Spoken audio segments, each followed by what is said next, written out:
Привет, друзья! Когда политическое руководство теряет свое доверие и не дает четких ответов, общество оказывается в тревожной неопределенности. И сегодня мы разберем, как Фридрих Мерц пытается вернуть стабильность и что это значит лично для нас с вами. В своей первой правительственной речи канцлер Фридрих Мерц пообещал, казалось бы, банальные вещи. Однако в наших турбулентных временах, когда даже самые обыденные понятия больше не являются само собой разумеющимися, такие заявления могут значить куда больше, чем кажется на первый взгляд. Тот из вас, кто изредка слушает выступления президента США Дональда Трампа, мог в речи канцлера Мерца увидеть настоящую противоположность. В отличие от громких и самоуверенных обещаний в духе «все и всем», лидер Христианско-демократического союза представляет программу будущего правительства сдержанно и спокойно. Я бы даже сказал, почти в манере обычного такого типичного предпринимателя из земли Зауэрланд, который на первый взгляд может показаться скромным и ничем не примечательным. Что же касается амбиций его будущего кабинета, Мерц сознательно понизил планку ожиданий. Он подчеркнул, что его правительство сформировано из представителей ХДС, ХСС и социал-демократической партии Германии, не является каким-то идеологическим мегапроектом по переделке нашего общества. Этой фразой он четко дал понять, что дистанцируется от изначально амбициозной и громкой риторики коалиции светофоров. Цитата: «Нет», – продолжал он, – «правительство хочет создать хорошие рамочные условия для совместной жизни людей в Германии». Он также честно признал, что у федерального правительства, внимание, вообще нет готовых и быстрых ответов на все вопросы. И добавил, цитата: «У меня их тоже нет. Мое предложение ко всем вам следующее. Давайте искать ответы вместе, стремиться к решениям, иногда даже спорить, но делать это вместе сообща». Тем самым он попытался переложить часть ответственности на других, мол, у вас же нет предложений, как все исправить. И все же невольно возникает вопрос, разве это достаточно для такой большой страны, как Германия, для государства, которое является крупнейшим по числу населения в Европе, вторым по объему помощи Украине, третьей экономикой мира и, в конце концов, четырехкратным чемпионом мира по футболу. Я думаю, что Мерцу можно было бы и поамбициознее, но тем не менее Мерц находит свой нужный тон, какие-то правильные слова, его фразы говорят о смирении перед масштабом задач. Времена меняются, причем с каждым днем все быстрее. То, что вначале казалось стандартным и надежным, сегодня больше не выглядит очевидным. Правительство заявляет, что хочет решать проблемы, оно обещает управлять эффективно, спокойно, вдумчиво и без лишнего, как говорится, шума. Мерц говорит о необходимости хорошо управлять, но что на самом деле в его понятии под этим подразумевается? Если речь идет лишь о том, чтобы не устраивать публичных ссор на политической сцене, писать законы, которые соответствуют Конституции и сохраняют юридическую силу, это безусловно как минимум желательного. Однако это все равно не более чем минимальное требование к хорошему управлению страной.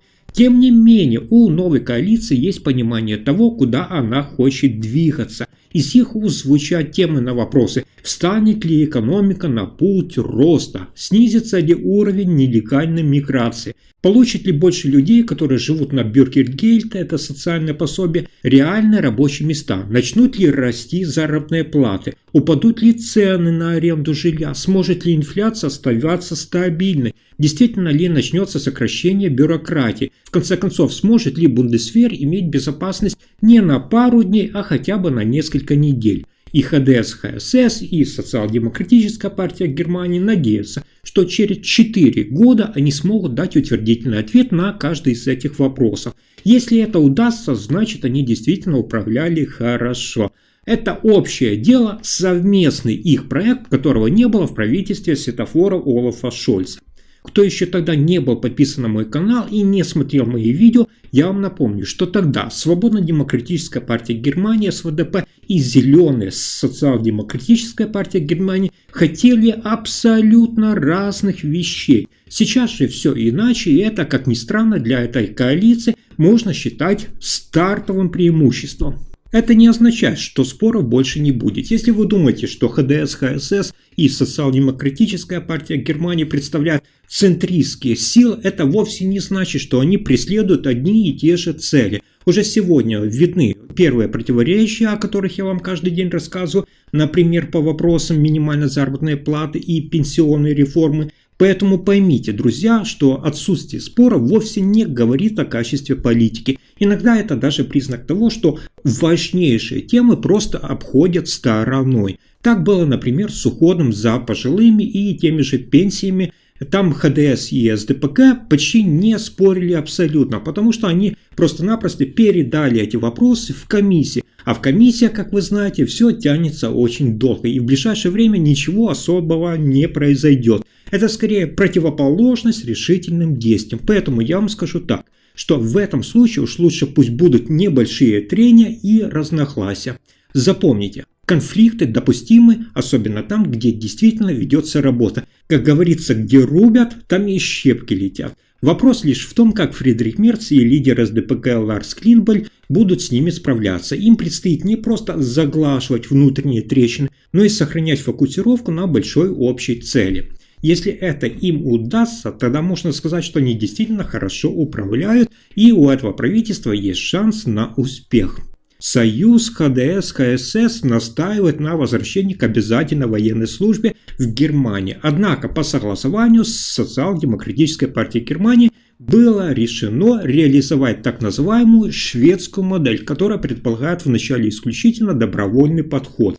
Однако министр обороны Борис Писториус дал ясно понять, что слово «в начале» ключевое. Это значит, что если численность войск не начнет расти достаточно быстро, обязательно служба может вновь стать предметом обсуждения и вернуться в повестку. Министр обороны Германии Борис Писториус вновь акцентировал внимание на важности обсуждения данного вопроса о воинской обязанности и, внимание, дефиците кадров в Бундесвере. Несмотря на то, что в коалиционном договоре между партнерами по правительству было четко зафиксировано решение ориентироваться именно на добровольную службу, Писториус, выступая в Бундестаге, заявил, цитата: «Я сознательно и честно подчеркиваю, акцент все-таки остается на слове «сначала», если мы не сможем привлечь достаточного количества добровольцев. По словам политика из СДПГ, в долгосрочной и среднесрочной перспективе задача состоит в том, чтобы стабилизировать численность армии и сделать Бундесвер способным к длительному функционированию,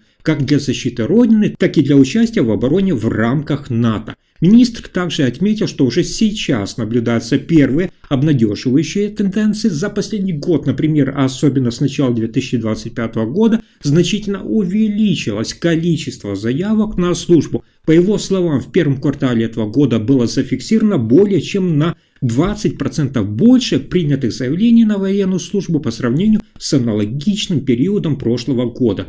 Союз ХДС, КСС и Социал-демократическая партия Германии согласовали в коалиционном соглашении запуск новой формы воинской службы по образцу Швеции. Цель – это повысить интерес молодежи к службе в Бундесвере. Планируется, что всем молодым людям будут рассылать специальные письма с предложением о прохождении службы. Мужчины обязаны на них отвечать, а женщины могут по желанию. Для справки скажу вам, что на сегодняшний день численность действующих военнослужащих Бундесвера составляет, внимание, примерно 180 тысяч человек. Однако к 2031 году планируется увеличить этот показатель до более чем 200 тысяч солдат. Также в коалиционном договоре прописано, что военные расходы, превышающие 1% от валового внутреннего продукта, больше не будут учитываться в рамках долгового ограничения федерального бюджета, то есть так называемый долговой тормоз. Уровень угрозы важнее состояния бюджета, объяснил это Писториус. Цитата: «Это и есть тот ориентир, на который в нынешние времена должна опираться модернизация и оснащение наших вооруженных сил, а также военной инфраструктуры», добавил он. А теперь давайте обсудим, действительно ли такой спокойный и прагматичный подход Фридриха Мерца спасет Германию, или он лишь маскирует отсутствие в Германии настоящего лидера. Подпишитесь и спасибо за просмотр.